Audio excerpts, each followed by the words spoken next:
நியூமராலஜின்னா என்ன, பிரமிடுன்னா என்ன, அந்த விளக்கங்கள் அதுக்குரிய காமனான அந்த நம்பரை போட்டிருக்கேன். அதனால இதை போடாமல் உங்களுக்கு டைரக்டா புதுசாக பார்க்குறவங்களுக்கு இதை பற்றி டக்குன்னு எடுத்து உங்களுக்கு விளக்கம் கொடுக்கல.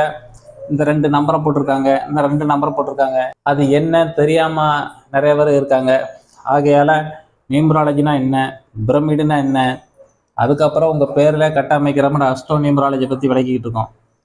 நியூமராலஜி நம்பர் இருந்தா இருக்கு, பிரமிடு நம்பர் இருந்தா இருக்கு. இப்போ அஸ்ட்ரோ நியூமராலஜி உங்க பேர்லேயே ஜாதகம் அமைக்கிற முறையை பத்தி காட்டிக்கிட்டு இருக்கோம். ஆகையால இது ஒரு டேட்டா பொறுத்த நீங்க பெருசா எடுத்துக்கொள்ள வேண்டாம்.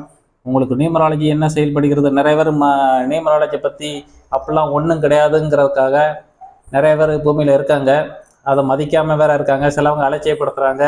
அந்த விளக்கங்களை தெளிவாக காட்டுறதுக்காகத்தான் நியூமராலஜினா என்ன, பிரமிடுனா என்ன, உங்க பேர்ல ஜாதகம் அமைக்கிற முறையை பூரா உங்களுக்கு இந்த ஸ்தான பலத்துல உள்ள பேரை பத்தி விளக்கிக்கிட்டு இருக்கேன்.